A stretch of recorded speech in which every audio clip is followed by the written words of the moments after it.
सभी अध्यापक साथियों और अभिभावकों को नमस्कार।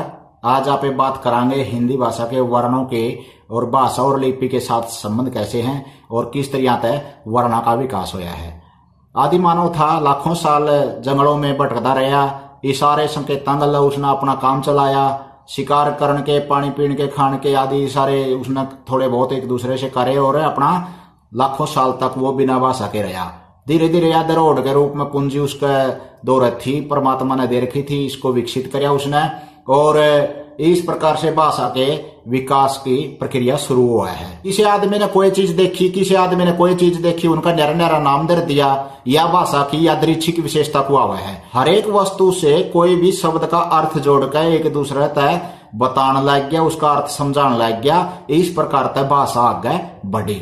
सारी दुनिया में डाल डाल की भाषा बोली जावा है और डाल डाल के वर्ण है उनके। छोटा था छोटी इकाई वर्ण को आवा है भाषा की, जो करे ईंटा तय कमरे बना है, कमरे तक मकान बना है। उसी प्रकार वर्णों से शब्द बना है, शब्दों से वाक्य, पैराग्राफ या फिर पाठ बना है। अनपढ़ आदमी भी सारी उम्र बिना लिखे और पढ़े काम चला लिया है, वो बोल का काम चला हुआ है। तो भाषा का मूल रूप, जड़ का रूप, शुरुआती रूप है अपना अस्थायी रूप है, मौखिक रूप है जो स्थायी रूप है, सुरक्षित रखा है भाषा, लिखित रूप है। एक और है थोड़ा सा सांकेतिक रूप है, जिस तक थोड़ा बहुत इशारे अंगला पे काम चला सका है, लेकिन उस तक में गड़ गड़ को नहीं होती। सही तो दो ही रूप है भाषा के, लिखित और मौखिक है। अपने विचारा ने सुरक्षित रखने खातर उसने चिन्ह का प्रयोग करना शुरू कर दिया आदमी ने, और उन चिन्ह ने मांडना शुरू कर दिया कागज पे या ताड़ के पत्तियां पे, जो भी वो लिखाई का रूप हो गया, जो लिखित रूप हो गया भाषा का वो। और उस चिन्हों के बनावट को ही लिपि कहेंगे। यहाँ पे लिपना मांडना का मतलब होता है भाषा का जो लिखित रूप है, किस डाल तक कै बन रहा है, कुकर चाय बन रहा है, कुकर टाय बन रहा है, उसका बनावट को ही लिपि कहेंगे। यहाँ पे अलग अलग भाषाओं की अलग अलग लिपियां हैं। हिंदी की, संस्कृत की देवनागरी लिपि है, जो करे अंग्रेजी की रोमन लिपि है, पंजाबी की गुरुमुखी है, रूसिया और चेक की रूसी लिपि है, उर्दू फारसी अरबी की फारसी लिपि है। लिखित भाषा की मूल इकाई वर्ण को आवा है और मौखिक भाषा की मूल इकाई ध्वनि को आवा है। हिंदी भाषा की लिपि देवनागरी है, जो आप आज उसके बारे में वर्णों की बनावट की भी चर्चा करेंगे। इससे पहला भाषा की विशेषता बता दिया कि भाई भाषा एक दूसरे से विचार लेना देना और यादृच्छिक विशेषता है इसकी। एक आदमी ने किमे वस्तु का नाम किमे दर दिया, किसी वस्तु का नाम किमे दर दिया और सारा समाज ने अपना लिया, तो यह विशेषता है उसकी, यादृच्छिक हुआ है। या भाषा के बारे में जहां तक बात करें, इसके नरे रूप हुए हैं, जैसे राष्ट्रीय भाषा, अंतरराष्ट्रीय भाषा, राजभाषा, उपभाषा, बोली, परिनिष्ठित भाषा यानी कि मानक भाषा। और भाषा का जो सबसे शुद्ध रूप हुआ है उसमें व्याकरण लिखी जावा है। व्याकरण के भी बहुत से अंग हैं, उसके बारे में आगे वीडियो देखते रहिएगा। पीछे भी उच्चारण स्थान वगैरह डाल रखी है वीडियो यूट्यूब चैनल रिकेश कापड़ों पर। बंदी नदी के बराबर मानी जावा है भाषा, इसमें परिवर्तन होते रहे हैं। देवनागरी जो लिपि है वो हमारी बहुत ही वैज्ञानिक और ब्रह्मी लिपि से निकली हुई बहुत ही सुदृढ़ लिपि है, उसके बारे में आज आप चर्चा कर रहे हैं। तो छोटी इकाई जिसका आगे जाकर कोई शब्द बनता हो वही वर्ण को आओगे। हूं तो ध्वनि देश बिना की लकड़ा है, निर्जीव चीज भी ध्वनि पैदा करा है। मनुष्य भी अपनी इच्छा तय अनिच्छा तय कई डाल की उसकी इच्छा हो तो भी ध्वनि पैदा हो जाए है, जैसे सीटी मारा है, किलकी मारा है या फिर चटकारी मारा है, पृथक रूप है भाषा का। या फिर निर्जीव वस्तुओं भी ध्वनि पैदा करा, जैसे झरना बाबा है, बिल्ली म्याऊ म्याऊ करा है, ये ध्वनियां हैं लेकिन ये वर्ण नहीं है। छोटा था छोटी ध्वनि जिसके कोई टुकड़े नहीं हुआ और आगे जाकर वो भाषा या बोली का रूप ले लेंदी हो तो उसी को ही वर्ण बोलेंगे। भी मनुष्य का मुंह तो लगड़ने चाहिए और किसी का मुंह तो नहीं।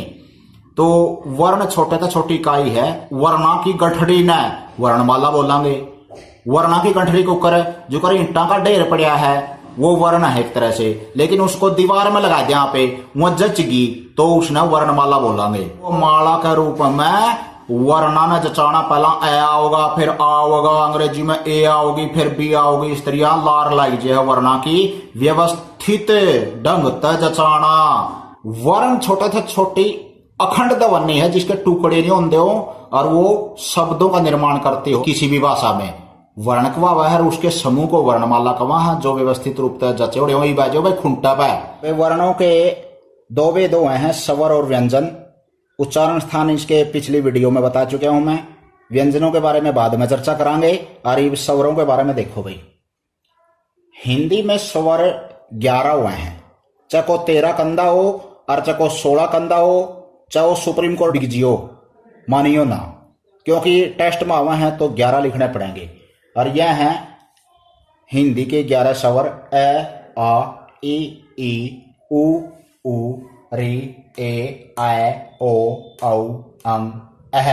अंग और अह बोले जावा है लेकिन शामिल को नहीं। यह तो इस घर के मेहमान है एक तरह से। स्वरा का घर तो रवा है लेकिन उसके सदस्य को नहीं परिवार के। तो 11 स्वर कौन से हो गए? ए आ 2, ई 4, उ 6, री ए 8, ऐ ओ 10, औ 11। अब स्वर व्यंजना का गला जुड़ा है तो वह खुद अपने इस रूप में को ध्यान दे, वह अपने इस मात्रा में बेचते हैं। व्यंजना का गला ए की कोई मात्रा नहीं होती, 10 स्वरों की 10 मात्रा है। जो कर एक आदमी का न्योंदा है गया और उसने जाना था गैम, वो ने बोलिया भाई अपने बेटे तय अक भाई ब्याह में तो जी में ये मैंने काम है और मेरे नाम का तो जाइए। तो इसी तरह यह व्यंजना का ब्याह में जावा है नहीं, जब यह अपना बेटा बेटी ने भेज दे हैं और यह मात्रा इनकी बेटा बेटी है। व्यंजनों के साथ स्वरा का जो रूप जोड़ा जावा है उसने मात्रा कहा करें से। ए की कोई मात्रा को नहीं, बाकी 10 मात्राएं हैं। और अंग और अह ने मिलाकर 12 रूप हो गए जो व्यंजनों के साथ मिला है। जाए तो इनका नाम है 12 खड़ी। 12 खड़ी है। अयोगवाह है अंग और अह है। अंग अह अयोगवाह है। ए मैंने नहीं, योग मैंने जुड़ना, वाह मैंने ध्वनि वहन करना। ना तो यह घर के ना गाठ के, ना यह स्वरा गला जुड़ते ना व्यंजना गला जुड़ते, लेकिन इनकी ध्वनि वहन होती है। ध्वनि तो ढोई जावा है गधा का बोझ की डाल इनकी, लेकिन ये गिणे क्या है मैं नहीं जानते। ये ना इस परिवार के व्यंजना के और ना ये स्वरा के। अयोग वाह नाम इनका अंग और अह। एक ऐ भी रूप होता है इसका, चंद्र बिंदु वाला ऐ के ऊपर ऐ। आगम स्वर है अपना जो बैरता आयोड़ा है। संस्कृत तो सारे स्वर आ रहे हैं, इन्ना आगम नहीं कह सकते क्योंकि संस्कृत की बेटी हिंदी है तो आयोड़ी तो कोई नहीं हुआ। तो भारत अंग्रेजी का आयोड़ा है ओ।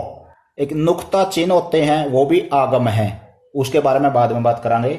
तो 11 स्वरों हैं, 2 अयोगवाह हैं अंग और अह। स्वर किसे कहेंगे?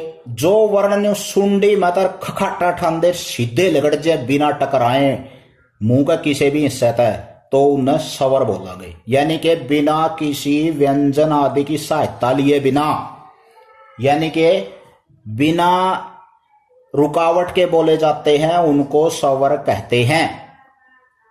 जो बीच में कोई भी मुंह का अंग टांग नहीं अड़ावा जिसका बोला जान में, वह स्वर हुए हैं भाई।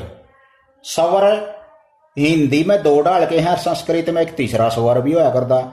हिंदी में 2 डाल के स्वर हैं, हर्षव और दीर्घ स्वर। हर्षव स्वर ने मूल स्वर भी कहा, क्यों ये जड़ के इन्हें तो पैदा हुए हैं, बाकी के स्वर जाता है हर्षव स्वर को मूल स्वर भी कहा है। हर्षव स्वर 4 हैं, ए ई उ री। 4 हर्षव स्वर हैं, इनको मूल स्वर भी कहते हैं, अ ई उ री। और दीर्घ स्वर अपने आ ई उ ए ऐ ओ औ, ये है दीर्घ स्वर। हर्षव स्वर का बोलने में एक मात्रिक छंद के शब्द देखेंगे आगे पढ़ोगे तो एक मात्रा का समय लगा है, थोड़ा समय लगा है, ये तो हर्षव स्वर। और जिसका बोलने में हर्ष हुआ था दुगुना समय लगा है वो दीर्घ स्वर। जो कर एक छोरा तो यू तो है 1 साल का और यू है 2 साल का, और एक संस्कृत में 3 साल का छोरा भी है, वो है प्लुत। जिसके बोलने में हर्षव स्वर से 3 गुना समय लगा है, जैसे हे राम ओम, तो ये इनके उच्चारण में 3 गुना से में लगा है हर्षव स्वर से। इनको प्लुत स्वर कवा है, यह अपने हिंदी में है को नहीं। तो हिंदी में स्वर हो गए दो प्रकार के, हर्ष और दीर्घ। ये 4 और ये 7। इनकी मात्रा के बारे में और 12 खड़ी के बारे में यहाँ चर्चा करी जा चुकी है। ऊ और ऊ की मात्रा र के बीच में लग गया है और किसी भी व्यंजन के बीच में मात्रा नहीं लगती। कुछ स्वरों की मात्रा पाछे लगा है व्यंजनों के। आ, ई, ओ, औ की मात्रा पीछे लगा है। ऊ और री की मात्रा व्यंजनों के नीचे लगा है। ए और आय की मात्रा व्यंजनों के ऊपर लगा है। इब आप बात करांगे संयुक्त स्वर की। संयुक्त मैंने मिले ओढ़े, मिश्रण हो जिसमें नून और चीनी और पानी और तेल सारा सौदा मिला दे तो क्या हो गया वो मिश्रण। इसी तरह इसमें कुछ स्वर अक्षरी में मिक्स हो रहे हैं, जैसे ए, आय, ओ, औ। ए बने रहा है भाई ए और ई का गुण मिलना था। आय बन रहा है ए और ए का मिलना था। ओ बन रहा है ए और ऊ के मिलना था। औ बन रहा है ए आहो और परला का सा ओ हो तो धनुआ का मिलना था। औ बना कर है। अरे कि मैं पल्ला भी पड़ा है कुएं बुलबुला पे गा जोड़ रहा हूं। ध्यान से सुनो भाई, नीम तैयार होने लग रही है अपनी अच्छी तरह। अनुस्वार व्यंजन के ऊपर लग गया तो नाक में बोलिया जाएगा, जहां तक यू नासिक के कुआ हुआ है। और एक वह है अनुनासिक, जिसमें शुरू में तो आवाज आवा है साफ मुंह तय, नाक का सहारा लेना पड़ा है। देखियो अनुस्वार में तो बोलेंगे आप जैसे जंगल, एक बिंदु लावांगे जंगल, जंगल जंगल, यानी कि सीधा नाक में बोलेंगे। अनुनासिक में बोलेंगे गांव गांव, पांच पांच। पहला तो मुंह तक बोला हाँ, और फिर बाद में नाक के नथुन न खोल दिया हाँ, यानी कि भीतर तय नाक के नथुना न खोलेंगे तो बाद में आवाज आओगी नाक तय, और पहला आवाज आओगी मुंह तक, उसने बोलेंगे अनुनासिक। और एक है के समान होता है उच्चारण अह अह। अयोग वह 2 अनुस्वार ऊपर बिंदु, अनुनासिक चंद्र बिंदु। पलू तो वह केवल संस्कृत में, दीर्घ स्वर वह 7 और हर्षव या मूल स्वर वह अपने 4। और स्वरों की 10 मात्राएं वह यह और 2 मात्राएं वह अंग और अह। इस तरह 12 खड़ी का निर्माण होया है। आगम स्वर है जो विदेशी भाषा था, यानी कि इंग्लिश था उड़ा है। ओ है एक, जैसे कॉलेज, नॉलेज, यानी कि ऊपर एक बिना चंद्र बिंदु जैसा केवल एक चापसी और एक मात्रा ओ आ की तरह लगाई जाती है इसमें। ले भाई लाडले साथियों, मन्ना मार दिया यूं ठेठ हरियाणवी में पूरा जोटा लिपि भाषा और स्वर ज्ञान का। हिंदी के और भी पॉइंट क्लियर करने हैं, फिर गेड़ा मार दियो और भाई आगे जरूर बांट दियो। और रिकेश का अपना यूट्यूब चैनल शिक्षा क्रांति एक तरह से शेयर, लाइक और सब्सक्राइब जरूर करें। इस चैनल में फायदा ही फायदा है, छोटा से लेकर बड़ा लग सबका काम की चीज़ है। केवल पढ़ाई की बात आऊँगी, रीजनिंग, कोई टेस्ट की तैयारी, हरियाणा जी के हरियाणवी बोली समझ, बहुत कुछ मसाला मिलेगा। आप फिर गेड़ा मारियो भाई रिकेश का अपना यूट्यूब चैनल पर। बहुत बहुत धन्यवाद साथियों।